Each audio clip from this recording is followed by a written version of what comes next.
Hello, today we will be discussing curation websites. So we're going to talk about Symbaloo and Wakelet. Both of them do very similar things. So for Symbaloo, it provides categories and links, but it is in a way where it's kind of like a desktop. So you can just click on something and it'll open the link. So I did 3 sections, games. So IXL is kind of a game, but it's not like, it's very focused on learning and it's more like a quiz. But I did all of these as a child and I loved them. And I made sure to look into them before putting them on here, and I think all of them provide good opportunities of having fun while learning.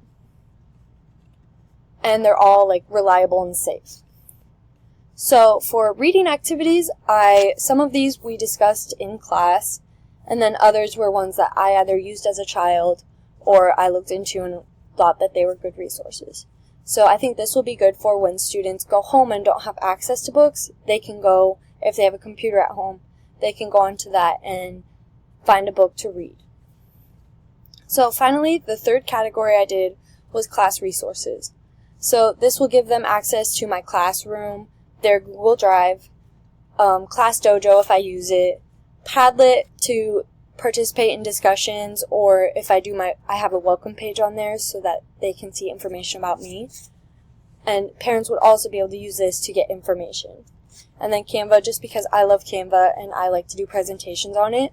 So I think the students being able to go to Canva, my Canva, and see my presentations on days that they're sick.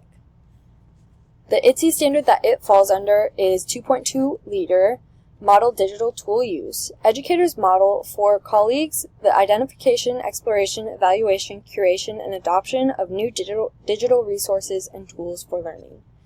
And the Nebraska standard that it's under is LA1 RI4.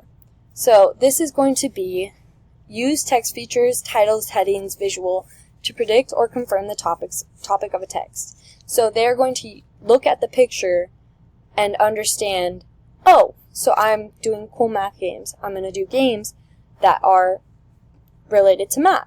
Or they can read the heading and know, okay, all of these links are going to be for games. So the next website that I did is Wakelet.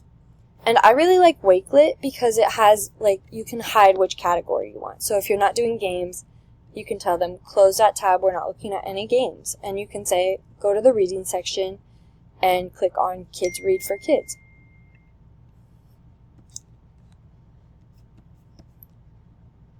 So I would use both of these for first grade.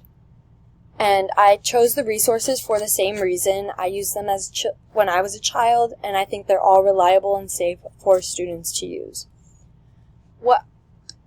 I think that both of these could impact learning by, like I said, providing safe resources without ads that could be inappropriate, and ensuring that they're going to the correct link. Because sometimes if you're using Google, you can misspell something and get the wrong site that could be something totally inappropriate. So the ITSE standard that it falls under is, the ITSE standard that it is under is 2.3 Citizen, which is also going to be for the educators. And it is to evaluate resources for credibility. Educators foster digital literacy by encouraging curiosity, reflection, and the critical evaluation of digital resources. And then the Nebraska standard that it is under is LA1 SL1E. So it's to complete a task following 1 or 2 step directions. So when you tell a student, open Symbaloo, click on this link, or open Symbaloo and you can play any of those games, they're able to follow those steps in small fashions.